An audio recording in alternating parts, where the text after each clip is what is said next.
Одоо яаж вэ? 6 юм уу 7 л. Maybe 6 out of 10. 7-8 тий. 6-7 тий. 4 гэдэг. 4 үү тий? 5. Yes 3 2. 2 оо. Чи үдрээ. 7 дахь жил бэ. Ер нь 5 дугаар ангиас хойш 7 жилтэй. 7 жил. Бага ангиас хойш нөгөө нэг олон улсын сургууль сурж ирсэн аахгүй англи хэл заадаг. Тэгэл сурсан. Чиний үед яаж сурсан? Би бас яг адилхан тийм олон улсын сургууль 4-р ангиас сурсан. Тэгээд ерөнхийдөө тийм Facebook-аас дандаа тийм англи хэлтэй тийм контент үздэг байхгүй юу? Тэгээд тэрүүгээр бас англиас сурдаг. I'm learning English since my middle school.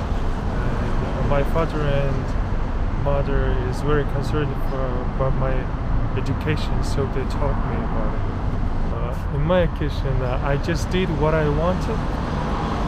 Watching, I'm alone in sports, NBA, and by listening to the NBA players, their introductions, it helped me to improve my English. Би болохоор англи хэлээ угаасаа ерөнхий боловсролын сургуулиас ингээд анх удаа мэдээ авдаг. Гэтэ өөрөө болохоор сая карантины хугацаанд онлайн хичээл сууж нэг жоохон төшөг ахиус.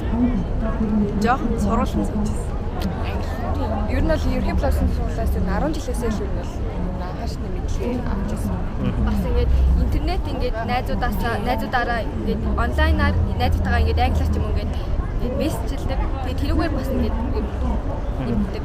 Ингээд Netflix-ээс ч юм уу эсвэл доороо ингээд тийм доороо тийм англи сабтайтлтай кино үздэг. Тэгээд YouTube дээр бас ингээд нэг англи хэл сурах тухай юм заасан бичлэг хийдэг Монгол хэдэн хүмүүсээ тэдний бичлэг бас ер нь кино л ер нь үзэх. Кино үзэхээр амар л шүү дээ. Кино л ер нь хэмжлэг. Би болохоор нөгөө кино үзэж тэрэндээ би shadow хийгээд тийм сурсан. Ямар кино үзсэн? Нөгөө Kissing Booth гэдэг Netflix-ийн кино. Миний хувьд бол тэгээд кино үзээд нуу сонсоо. Тэгээд хэмжлэг өөрөө хит сурах дуртай болохоор тэгээд амархан сурчдаг. Өөр ямар хэл мэддэг вэ? Өөр хятад хэл. Тэгээд дээрээс нь Франц сурч. Миний хувьд бол нөгөө тоглодог. Тэгээд тоглож байгаа хугацаанд нөгөө нэг гадаад хотод хүмүүстэй харилцсан. Тэгээд сурсан. Ер нь аль нөгөө нэг 10 жилийн сургуулийн боловсролын систем жоохон дутуу штэ. Тэгээд зүгээр нэг элементари юмнуудыг амар хэцүү за тэр жоохон зүгээр. Нөгөө хуваараа зүгээр нөгөө сонирхлоороо тоглоом кино үзэх, видео үзэх гэмээр тэгж л хүмүүс ер нь сурч байгаа шүү дээ. Тийм шүү дээ. Сургуульд маад нөгөө нэг дүүнер хүртэл зүгээр нөгөө бичлэг үзээл тэгэл яад идэв шүү дээ. YouTube-ээс үү? Яа. Чи бас тоглоом тоглодог уу? Тийм гэтээ ярьдаггүй маа.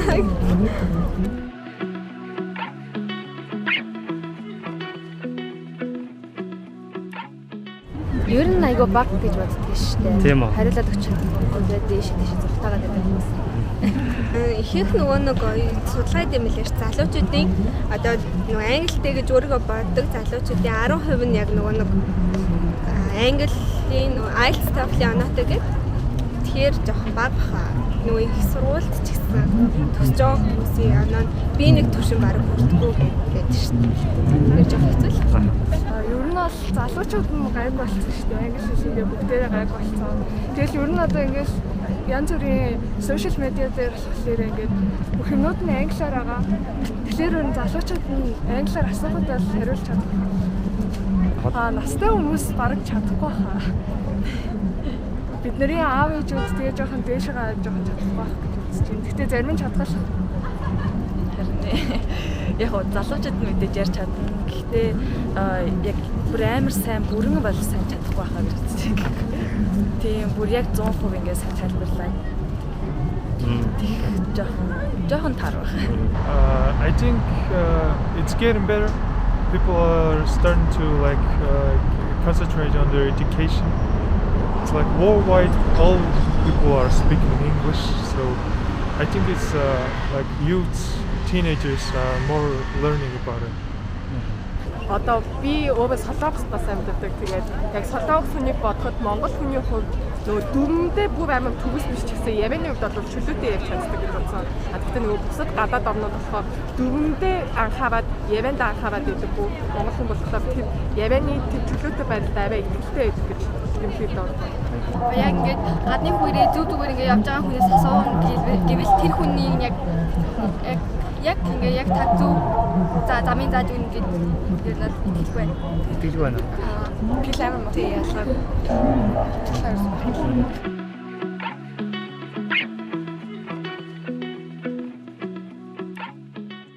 Тэр салаар бол гайгүй санагддаг шүү дээ. Солонгос эдрийг бодвол гайгүй шүү дээ. Тийм үү? гэж боддیں۔ Яг нь монгол хэл чинь бусад хэлэдэг бодвол арай хэцүү хэл гэдэг болохоор өөрөөсөө өөр аялгаар хийх гайгүй байдаг шүү дээ. Ер нь айгүй хурдан гоё цэвэрхэн ярьж чаддаг баха. Тийм. Гэж надад ч энэ цэвэрхэн ярьж чаддаг. Гэхдээ заримдаа бас жоохон бохирхолтой хүмүүстэй таардаг л та. Ер нь заавал ганцхан англигүй бус орнуудаар ч гэсэн ер нь нэг тийм дуудлага нь сайн юм.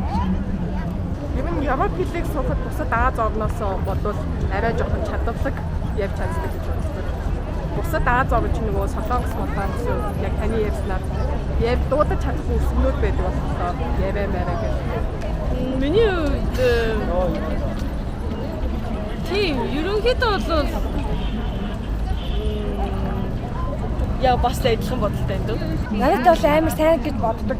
Ягаад тэгэхээр солонгос японочууд яг өөртөөхөө аялахаар англи хэл ярьдаг. Харин монголчууд болохоор яг тэгж амар яг өөртөөхөө аялахаар биш харин цэвэр яг ингээд тийм англиар ярих ер нь бол ярьдаг гэж би бол боддог. Англи хэлтэй хүмүүс бол надад яг тийм санагддаг.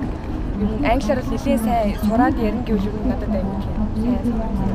Дуудлага. Ер нь бол монголчууд амар гайгүй дуудлагатай. Гэтэ зарим хүн болохоор ингээд дуудлагатай зэрэг. Буруудаа сурсан тийм. Тэгэж дуу. Анханасаа тэгээс сурсан тийм зарим болохоор амарсан. Монголчууд уусаа яг ингээд босоод ингээд юм дасан зохицож шинэ юм сурахтай амар амархан болохоор ер нь дуудлага яг сураад зүгээр заач юм бол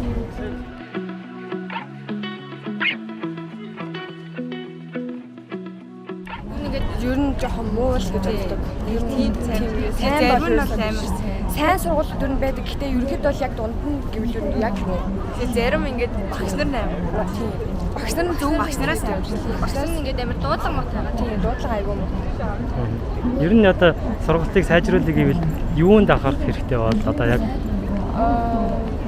Багш нарын одоо дуудлага багш нар ч одоо хийх нь ингээл монголоор яриад ингээд байдаг. Тэрнийхээ хооронд ядаж англиараа илүү тийм олон тий ингээд байнга англиар ярих юм бол илүү тийм ойлгомжтой болох юм. Тэгэхгүй ингээд яг англи хэл орж иж нөгөө англиар ярих нь баг монголоор ингээд хэлэх нь хэвчлэн байдаг л тэр нь бас жолсонтой байна. Чи тийм миний хувьд болохоор ингээд юм англи хэлтэй гадаад багш ороосоо гэдэг юм хэрэгтэй. гадаад багш юу? Тийм. Ер нь л адилхан англиар амар сайн яриад тэгээд дуудлагаас амар сайжруулах хэрэгтэй. Одоо удахгүй аялж өгч байгаа. Тэгээд ер нь гадаад руу явж суралцах зорилготой байгаа. Их сургуулаа төгсөн тэнцэнэ амьдрах зорилготой. Герман руу. Герман хэлээ тэгээ англи хэлээ сурч байгаа.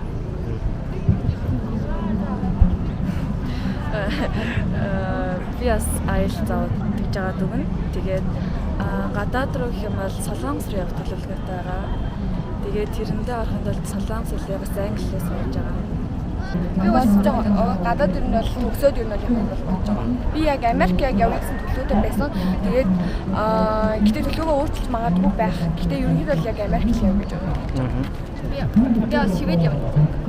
Шивэд үү? Тэдний сургалтын систем айгу сайн байдаг. Би бол солонгос явж байгаа дүүсэл Америк.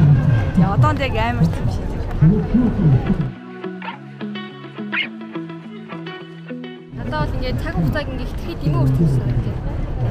Би ч зөвөр ингээд яг амар сурах хөстэй хугацаанд ингээд зүгээр баг ингээд онлайн юм авах баг юу сураагүй. Тэгээд тэр нь жоохон Хэрэггүй тал руугаа байсан гэх юм уу? Зөв цагаа ер нь зөв өнгөрөх биш ингээд хэрэгтэй хэрэггүй бид нар бол үнэхээр телевизээр хараад үнэхээр ингээд компьютерны арт зугаад хичээл үнэхээр ерөөсөй ойлгож чадаагүй. Тийм болохоор ерөөсөй энэ жил бол үнэхээр үр дүнгүй байсан гэж бодож байна.